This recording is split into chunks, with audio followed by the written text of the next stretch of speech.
राधे। माता पिता भाई बहन, आज जो हम आप लोगों को दृष्टांत सुनाने के लिए जा रहे हैं, बड़ा सुंदर दृष्टांत है। बड़े भाव से इस दृष्टांत को सभी भक्त बड़े प्रेम से श्रवण करते हुए चलेंगे।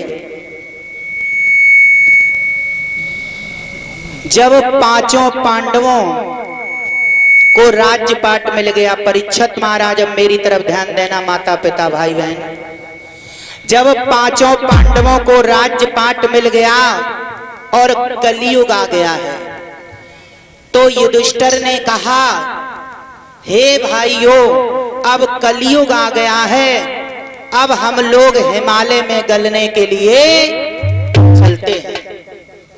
तो चारों भाई बड़े भाई युधिष्ठिर के साथ में चल दिए। पांचों भाई हिमालय में गलने के लिए जब चले हैं, तो अर्जुन ने कहा, भैया जब हमारे पास इतना कष्ट था, युद्ध हो रहा था, तब हम हिमालय में गलने के लिए नहीं गए, और जब राज्यपाट मिल गया तब हिमालय में गलने के लिए क्यों जा रहे हैं? इस बात का कारण तो युधिष्ठिर कहने लगे, भाइयों ये कलयुग आ गया है। तो चारों भाई कहने लगे, भैया ऐसा कलयुग में क्या होगा जो हम लोग हिमालय में गलने के लिए जा रहे? तो युधिष्ठिर मन में विचार किया, ऐसे इनकी समझ में नहीं आएगा। युधिष्ठिर ने कहा, चारों दिशाओं में फैल जाओ और जो सबसे पहले वस्तु देखना वो हमें बताना आके।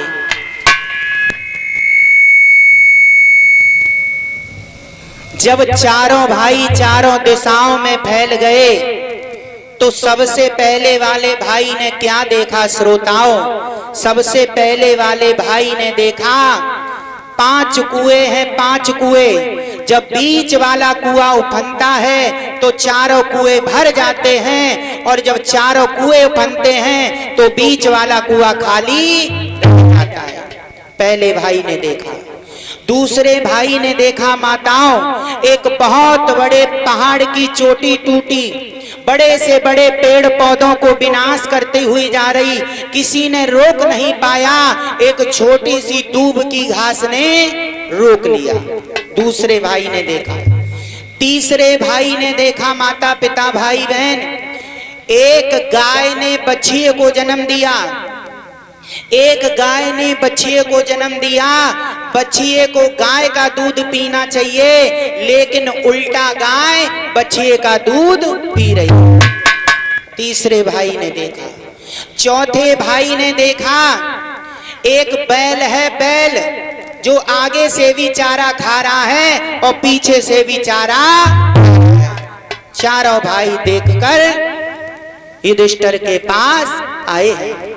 युधिष्ठिर ने कहा, आपने सबसे पहले क्या देखा?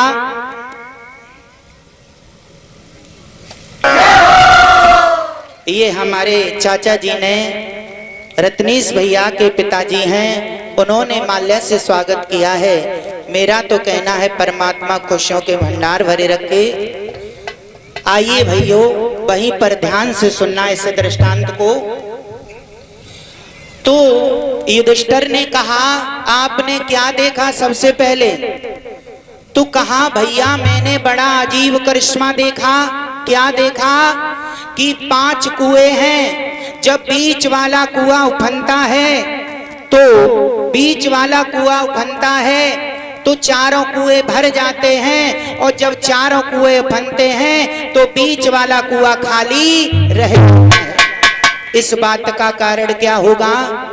तो माता पिता भाई बहन, युधिष्ठिर बोले हैं क्या? युधिष्ठिर कहने लगे, जिस एक पिता की 4 संतान होगी, एक पिता की 4 संतान होगी, तो माता पिता 4 संतान को पाल पोस के बड़ा कर देंगे, और जब वही माता पिता पे बुढ़ापा आएगा तो 4 संतान माता पिता का बुढ़ापा नहीं काट पाएंगे। ये कलयुग में होगा, और ये कलयुग में हो रहा है। दूसरे भाई से पूछा तुमने क्या देखा? भैया मैंने बड़ा अजीब करिश्मा देखा। क्या? एक बहुत बड़े पहाड़ की चोटी टूटी, बड़े से बड़े पेड़ पौधों को विनाश करते हुए जा रही, किसी ने रोक नहीं पाया, एक छोटी सी दूब की घास ने रोक लिया। इस बात का कारण क्या होगा? तो सुनो भाई, घोर कलयुग आ जाएगा, धर्म का नाम खत्म हो जाएगा, चारों तरफ पाप ही पाप नजर आएगा, कहीं भी धर्म नहीं होगा, तो ये पृथ्वी फटकर रसातल हो जाएगी, यहाँ कोई नहीं बचेगा, सिर्फ भगवान का एक सच्चा भक्त, छोटा सा भक्त बचेगा और कोई बचने वाला नहीं। जब घोर कलयुग आ जाएगा, तीसरे भाई से पूछा आपने क्या देखा? भैया मैंने बड़ा अजीब करिश्मा देखा। क्या? एक गाय ने बछिए को जन्म दिया। परीक्षित महाराज, बछिए को गाय का दूध पीना चाहिए, लेकिन उल्टा गाय बछिए का दूध। इस बात का कारण क्या होगा? इस बात का कारण ये होगा, जो मैया है जननी माता, अपनी बेटी का विवाह, जिसने कोख से जन्म दिया, जो अपनी बेटी का विवाह कर देगी, बेटी ससुराल जाएगी विवाह होके, और ससुराल से माल जेवर पहन के आएगी ना मायके, और किसी भी प्रकार खत्म हो जाएगी, तो जननी है जिसने जन्म दिया, वो सारा माल जेवर उतार के और ससुराल वालों पर झूठा दहेज एक्ट का मुकदमा लगा दिया।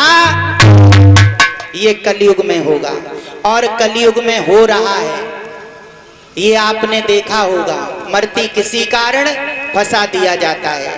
हमारी बहन जी वकील हैं और इन्होंने ऐसे ही फैसला कराया, पैसे गिना लिए ससुराल वालों पर 5 लाख रुपए।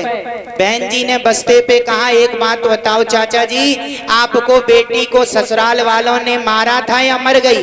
तो इधर उधर देखा, बेटी यहाँ है तो कोई नहीं, जज साहब तो अंदर हैं। और क्या बोला है?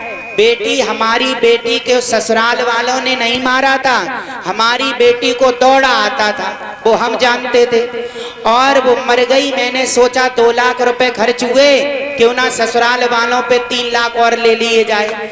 मैंने कहा तेरा राम भला करेगा, इस जन्म में ऐसी दुर्दशा है, अगले जन्म में क्या देखना क्या दुर्दशा हो।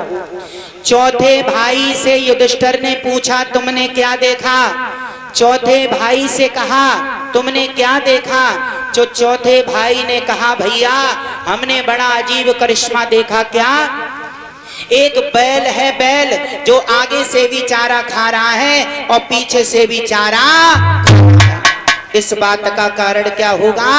तो युधिष्ठिर ने कहा, इस कलिकाल में सरकार, जो सरकारी नौकरी है, सरकार खुलेआम आगे से तनख्वाह देगी, सरकार खुलेआम आगे से तनख्वाह देगी, और जब कोई गांव का गरीब इंसान सिफारिश के लिए दफ्तर में जाएगा और सरकार खुलेआम आगे से तनख्वाह दे रही है, वही जब सरकारी आदमी कर्मचारी गरीब आदमी से पीछे से रिश्वत नहीं ले लेगा, तब तक उसका काम होने वाला।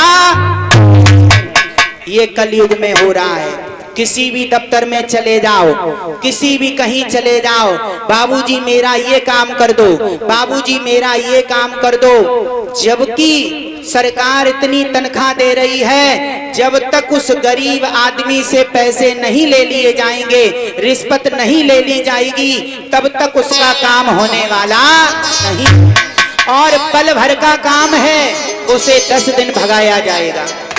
पल भर का काम है, उसे 10 दिन जब तक परेशान नहीं कर लेंगे, तब तक उसका काम बनने वाला नहीं है। याद रखना श्रोताओं, सरकारी पैसा बड़े भाग्य से मिलता है, और उस पैसे को अगर सही तरीके से इस्तेमाल नहीं किया तो समझ लेना आप खुद समझदार हो।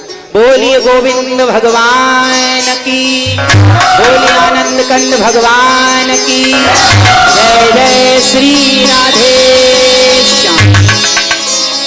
हमने ये बातें बताई हैं एक भी हमारी झूठ बात नहीं है और ये कलिकाल में हो रहा है। आइए